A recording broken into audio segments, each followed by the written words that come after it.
शांति। आज हम 31 अक्टूबर 2022 के बाबा के मधुर महावाक्य सुनेंगे। मुरली का सार है, मीठे बच्चे माया के विघ्न ज्ञान में नहीं योग में पढ़ते हैं। योग के बिना पढ़ाई की धारणा हो नहीं सकती, इसलिए जितना हो सके योग में रहने का पुरुषार्थ करो। बाबा कहते हैं, मीठे बच्चे माया के जो विघ्न है वो ज्ञान सुनने में नहीं पड़ते, ज्ञान समझने में नहीं पड़ते, वो बाबा को याद करने में पड़ते हैं, योग में पड़ते हैं। तो बाबा कहते जब तक योग नहीं है तब तक पढ़ाई की धारणा नहीं हो सकती, इसलिए धारणा के लिए योग जरूरी है। तो योग में रहने का पुरुषार्थ करो। प्रश्न है, बाबा गिरे हुए बच्चों को किस विधि से ऊपर उठा लेते हैं?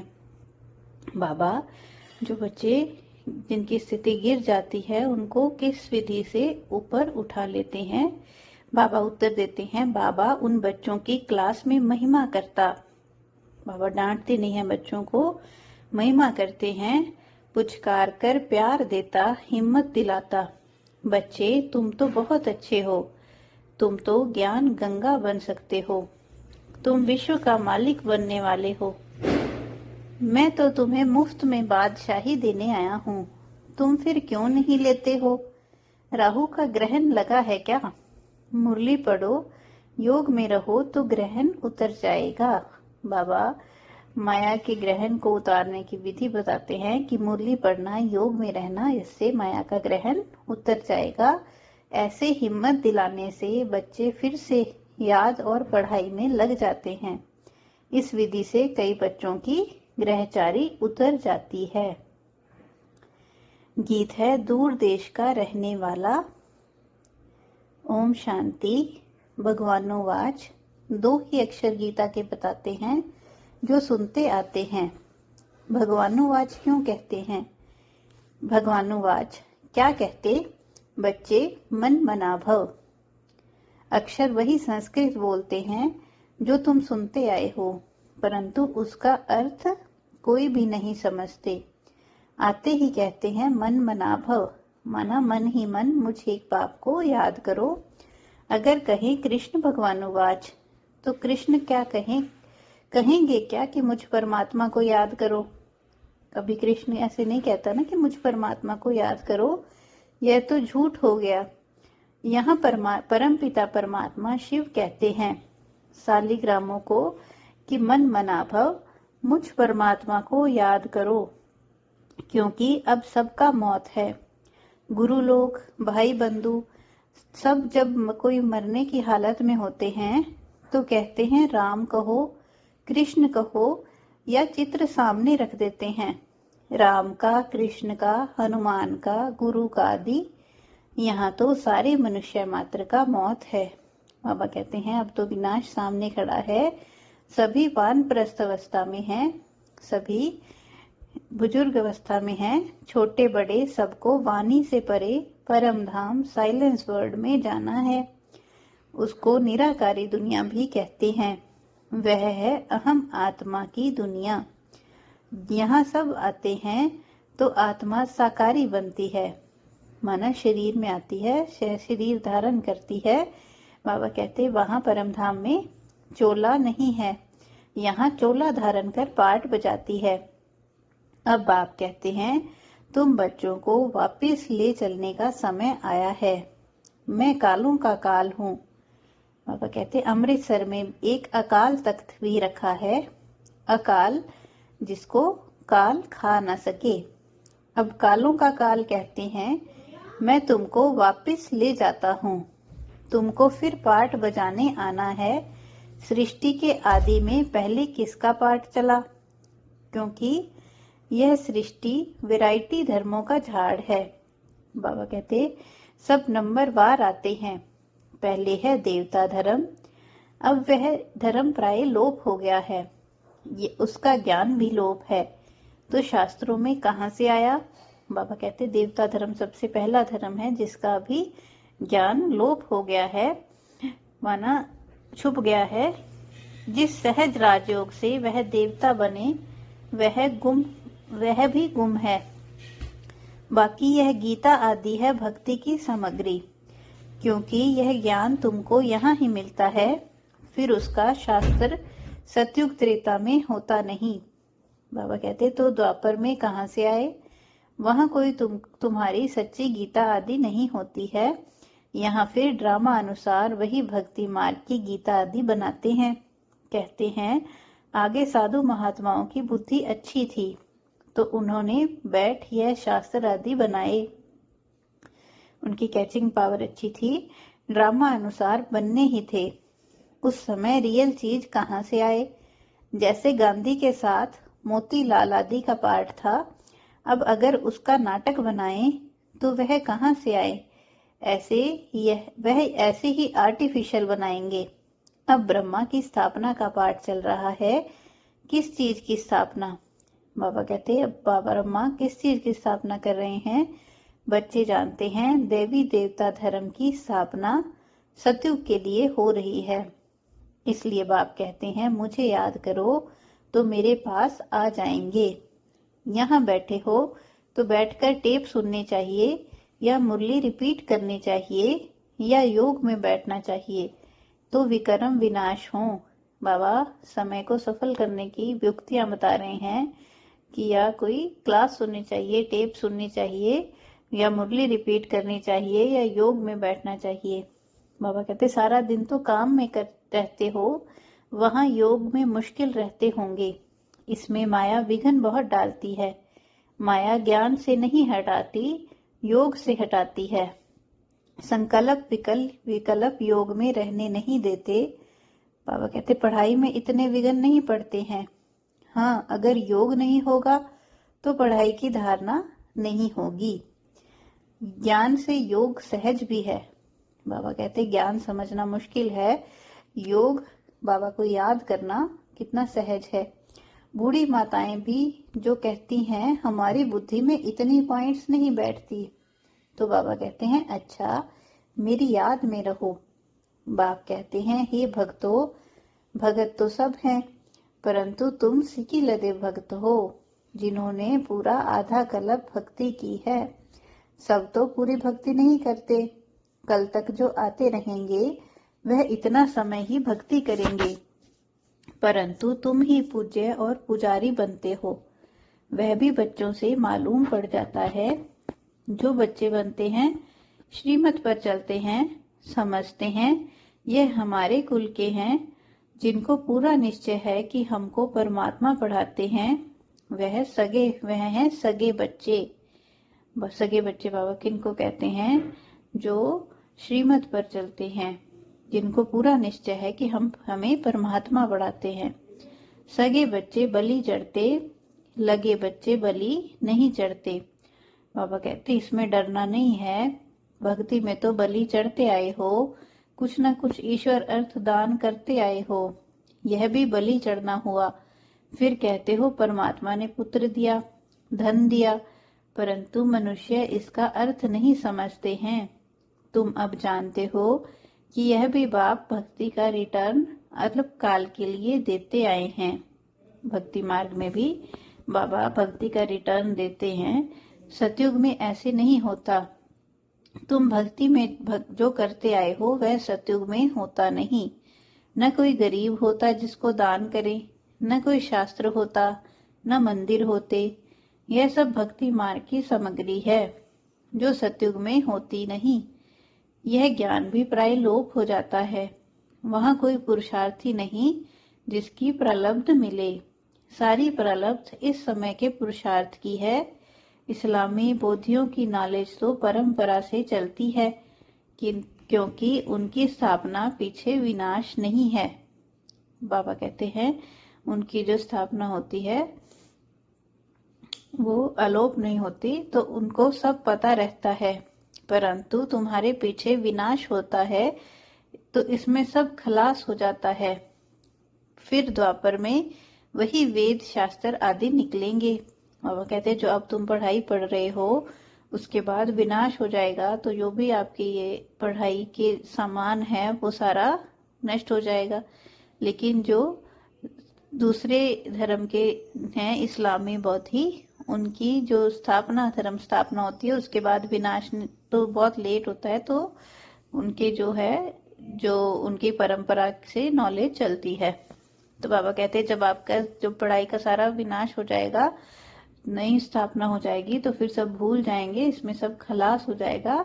फिर द्वापर में वही वेद शास्त्र आदि निकलेंगे। जब द्वापर युग आएगा तो फिर बाबा कहते वही वेद शास्त्र साधु संत लिखेंगे, क्योंकि उनकी बुद्धि जो है वो उनमें कैचिंग पावर होती है। यह सब गीता के बाल बच्चे हैं, उन सबको धर्म शास्त्र नहीं कहेंगे, क्योंकि धर्म शास्त्र उसे कहा जाता है जिससे धर्म की स्थापना हो। बाबा कहते गीता को धर्म शास्त्र नहीं कहेंगे, क्योंकि इससे कोई धर्म की स्थापना नहीं होती है। जैसे क्राइस्ट के महावाक्यों को कहते हैं, यह मैसेंजर के महावाक्य हैं। क्राइस्ट को गॉड फादर नहीं कहेंगे, उनको गॉड का सन समझते हैं, गॉड का बच्चा समझते हैं। कहते हैं गॉड ने क्रिश्चियन धर्म स्थापन करने के लिए भेजा, तो उनको अपने धर्म की पालना भी करनी है। सतो रजो तमो में आना ही है। यह ज्ञान उनको नहीं है कि वापस कोई नहीं जा सकते। वो तो मुक्ति के लिए, लिबरेट करने के लिए पुरुषार्थ करते हैं। तो बाबा कहते हैं यह उनको ज्ञान नहीं है कि वापस कोई जा नहीं सकते। अच्छा, बाबा समझाते थे कि इन्होंने गीता भल बनाई है, यादगार है, देवी देवता धर्म का शास्त्र है, परंतु उनको झूठा बना दिया है। बाबा कहते सच तो आटे में नमक मिसल है, क्योंकि पीछे बैठ बनाए हैं, 2500 वर्ष बाद बनाए हैं। तो बाबा कहते सच तो उसमें बिल्कुल आटे में नमक मिसल है।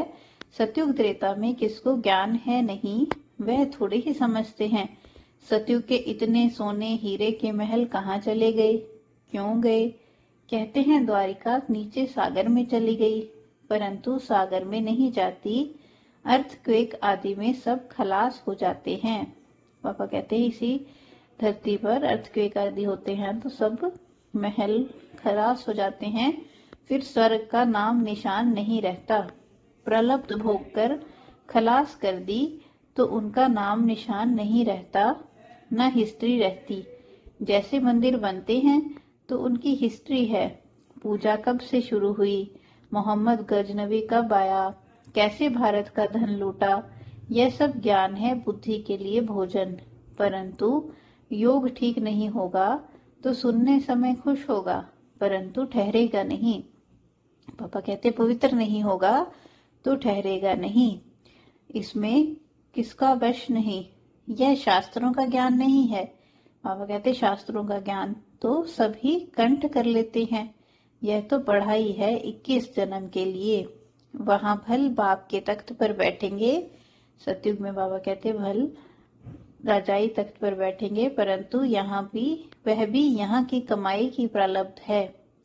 देवताएं एक दो को वर्षा नहीं देते, इसलिए बाप कहते हैं मुझे याद करो, मौत सामने खड़ा है, तुमको मम्मा बाबा को फॉलो करना है। वह सन्यासी के नाम मात्र फॉलोअर्स बनते हैं।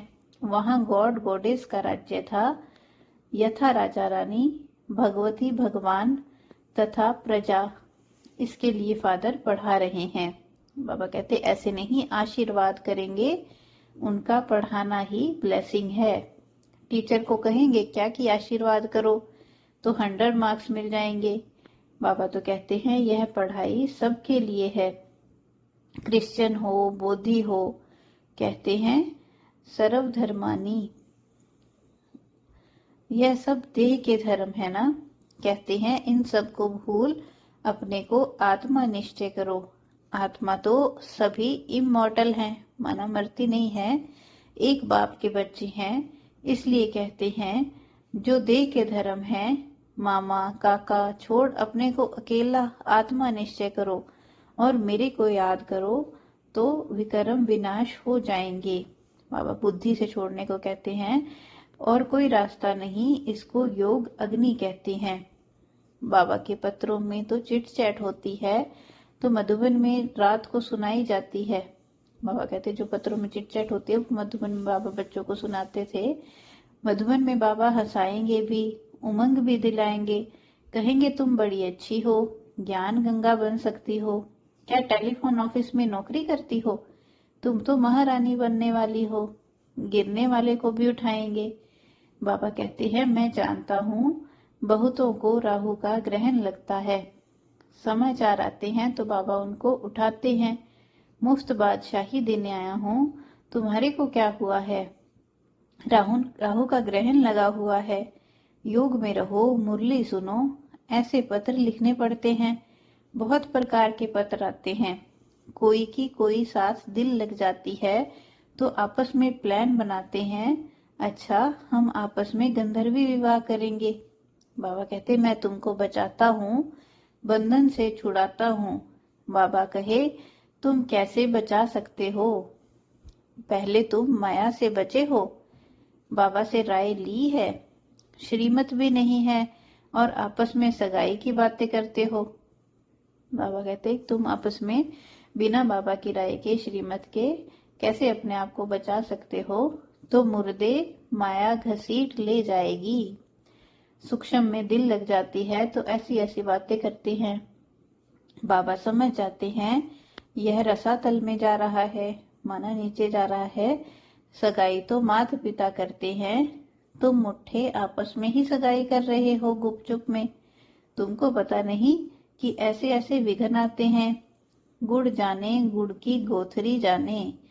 बाबा तो सभी बच्चों को जानते हैं, कोई भी पूछ सकते हैं बाबा मैं मातेला हूँ व सौतेला हूँ, अब शरीर छूट जाए तो क्या पद मिलेगा? शरीर पर किसका भरोसा नहीं है। स्टीमर डूब जाता है, एरोप्लेन गिर जाते हैं तो क्या गति होती है? मौत तो सबके सिर पर खड़ा है।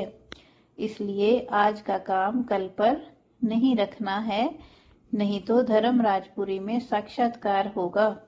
देखो कल कल करते काल खा गया। श्रीमत पर न चले तो राज्य पद गवा दिया। थोड़ा भी सुनने वाला होगा तो स्वर्ग में आ जाएगा। फिर जो जितनी स्थापना में मदद करेंगे तो उतना पद पाएंगे। जैसे गांधी जी को मदद की, कितने जेल में गए, कितने मरे, रिटर्न में क्या मिला? कोई साहूकार कांग्रेसी के पास जाकर जन्म लिया होगा।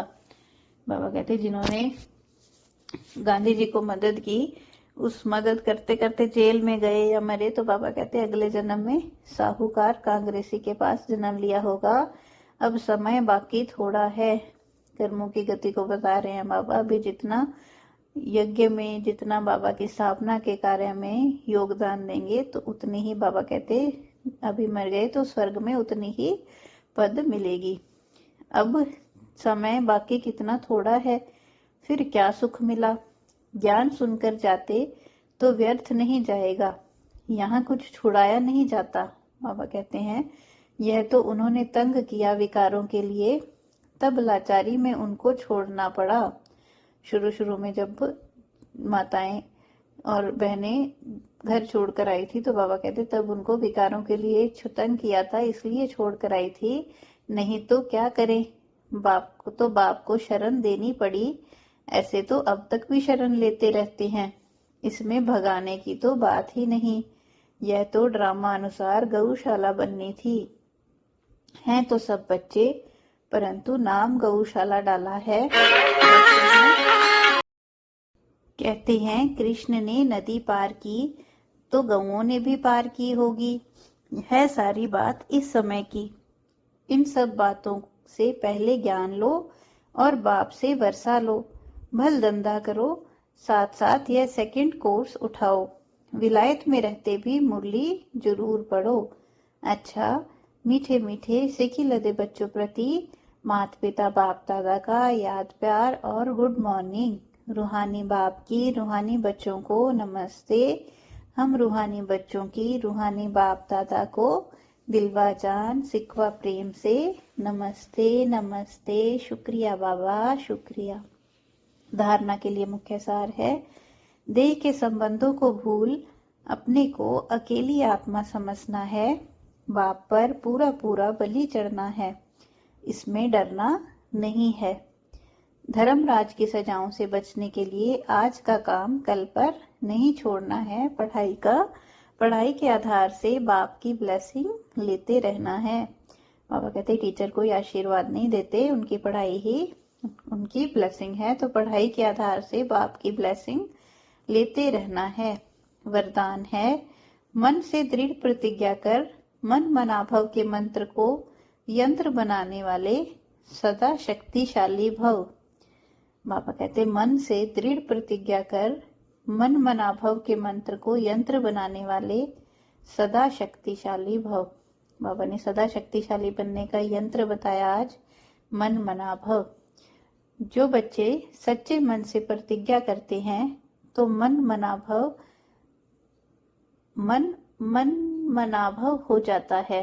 जब सच्चे मन से प्रतिज्ञा करते हैं और यह मन मनाभव का मंत्र किसी भी परिस्थिति को पार करने में यंत्र बन जाता है। लेकिन मन में आए कि मुझे यह करना ही है, यही संकल्प हो कि जो बाप ने कहा वह हुआ ही पड़ा है। इसलिए कोई भी प्रतिज्ञा मन से करो और दृढ़ करो तो शक्तिशाली बन जाएंगे। बार बार अपने को चेक करो कि प्रतिज्ञा पावरफुल है या परीक्षा पावरफुल है। परीक्षा प्रतिज्ञा को कमजोर न कर दे। बाबा कहते जो भी प्रतिज्ञा करो वो शक्तिशाली मन से करो, दृढ़ प्रतिज्ञा करो, मन मनाभव होके करो कि जो बाप ने कहा वह हुआ ही पड़ा है। इतने पावरफुल बनो। ओम शांति। स्लोगन है, जो सम्मान में रहने वाली श्रेष्ठ आत्मा है उन्हें अपमान की फीलिंग नहीं आ सकती। बाबा कहते जो सम्मान में रहने वाली श्रेष्ठ आत्मा है उन्हें अपमान की फीलिंग नहीं आ सकती। अच्छा, ओम शांति।